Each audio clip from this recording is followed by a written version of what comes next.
Welcome back to the channel, guys. In today's video, what we're going to be doing is we're going to be test fitting my new drag rims onto the Charger to make sure that we have no fitment issues. The main things that we're going to be looking at today is basically for the 17x10s in the rear. Forgestar goes ahead and tells us that the D5s will fit on the rear without having to change the end links out. We'll see it is a 17-inch rim. If we have to change the end links, I'll buy the end links when I go ahead and we buy the rear diff brace, and we'll change those out. That way when we do go to the track to get for the next drag race that we do, we'll be all good to go. So what I'm going to do is, well, first off, we got to get this thing up into the driveway. And then once we're up in the driveway, what we'll do is we will go ahead and we will jack it up. We'll probably start on the passenger side first. That's just where I want to start. I think it'll be easier. I have more room since I'm going to back it up. I'm going to have more room on this side than I am on this side to do it. So I want to do the side that has more room. I'll have better camera angles, and then we'll go ahead. We'll get these rims test fitted on, and we'll see if there's anything that we need to change, or if we're good to go get tires put on my rear ones, because my front ones aren't in yet. One thing I will say though, for your front skinnies, if you have the big brakes on yours like I do on mine, see how I have the 6-piston Brembos? Maybe you can't, I don't know, let's start.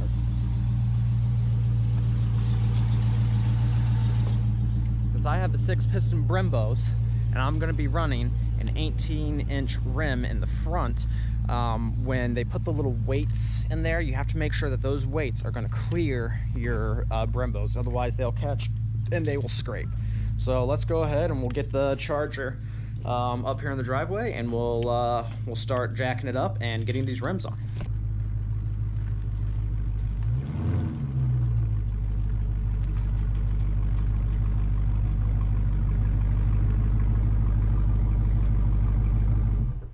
All right, now normally when you do this, you're going to want to have an extremely flat surface. So if you do not have a flat surface, do not do what I'm about to do, because I don't have a flat surface, and I technically do have a slight, it kind of like goes down and it's slightly at an angle. I don't think it's going to be much of an issue. I think I should be able to jack the car up just fine the way that it is, without there being any real issues that could happen. But what we're going to do is we're going to go ahead, we're going to get these rims off, and then we're going to start test fitting.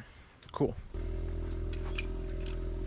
All right, now one thing I like to do before I start jacking the car up, it's what you should do, especially if you don't have a impact, which I do, but mine I think is starting to go out because I got a really cheap one, so I'm gonna have to ratchet these lug nuts off by hand.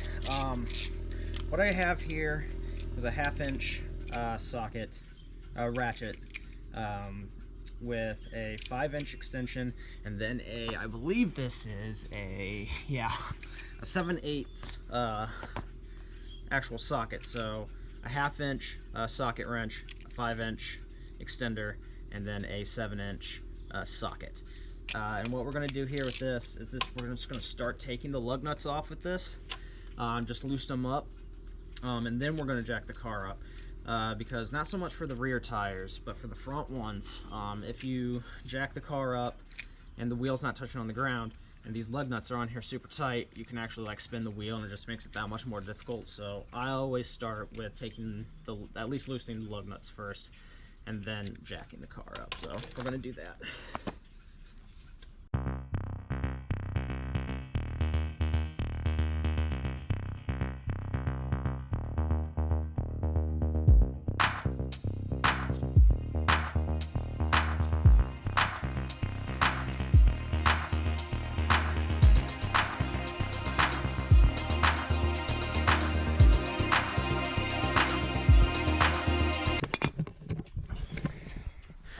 All right, there.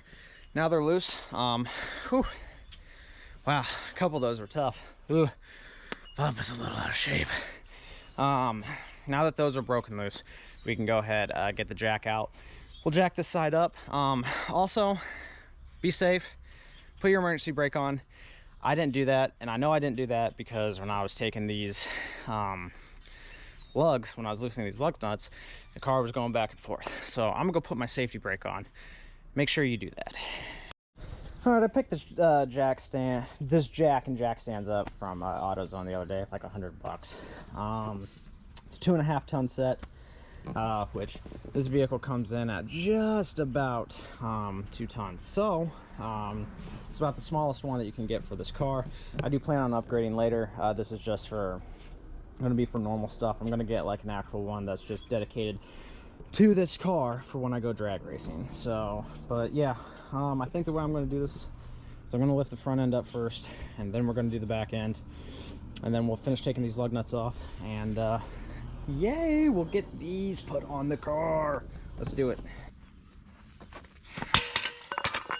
Well, I think my plan of attack has to change here, because I can't get this jack down in the front. It's the jack's a little too high. I'm probably gonna come in from the back. We'll jack the back end up, and I'm wondering if while it's up, that'll give me enough to like get my jack in the middle of the car here, get underneath, and get the front up. So yeah, we'll do that.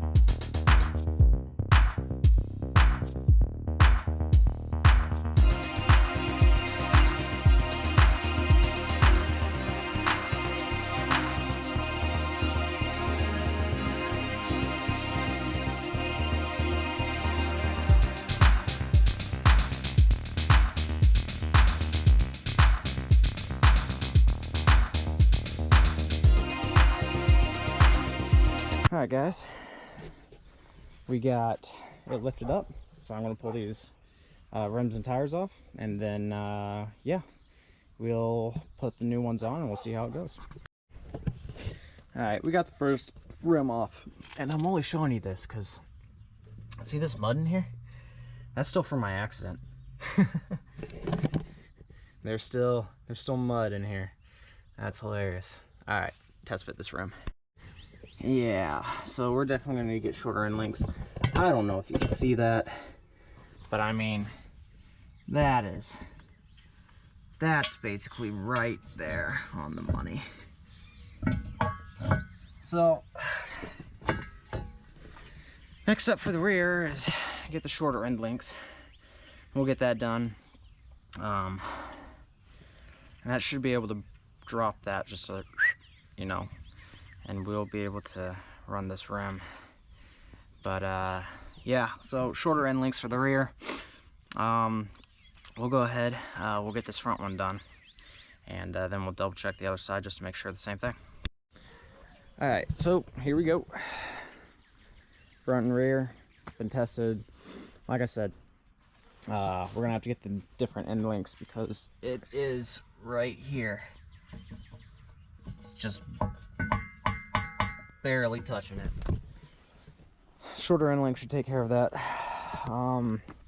These front ones, they are just so close, but they fit. And like I was telling you guys earlier about where the weights need to be, you either need to go like on the inside here, or if they can even put them on the outside like this, that will be perfect, because there is no room in there. You see what I'm saying? So just be careful when you get these balanced, that they do end up putting the weights away, anywhere away from hitting your big brakes, because they will mess up.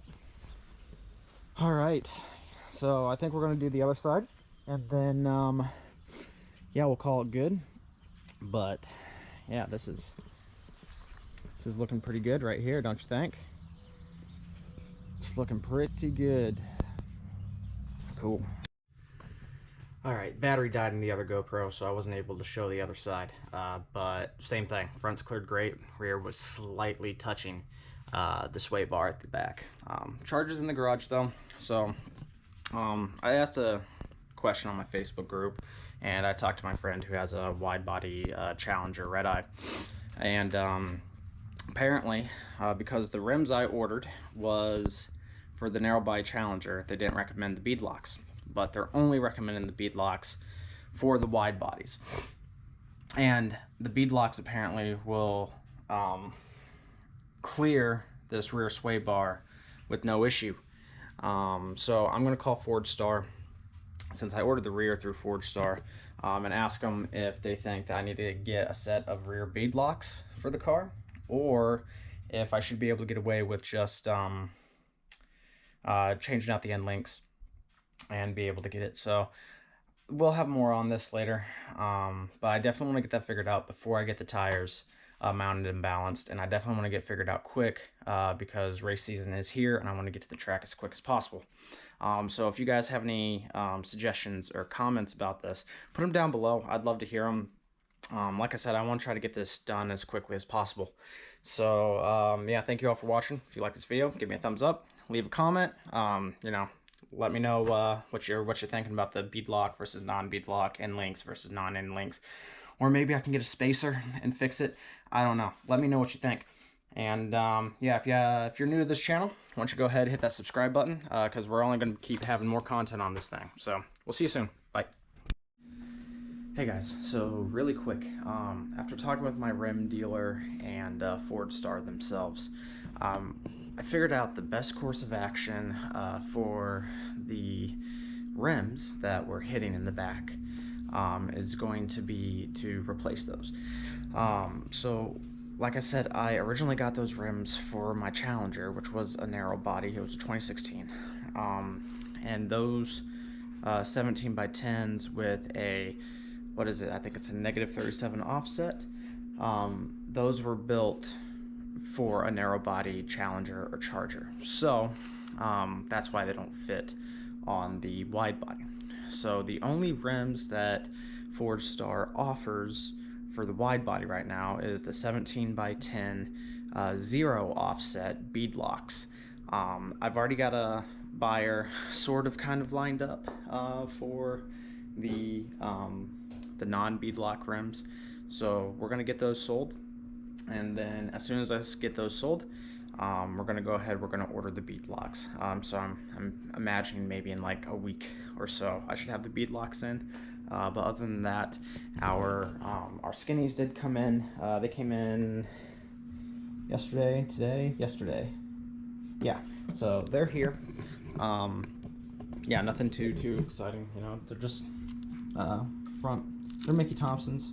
Like I said, they're the what were these again?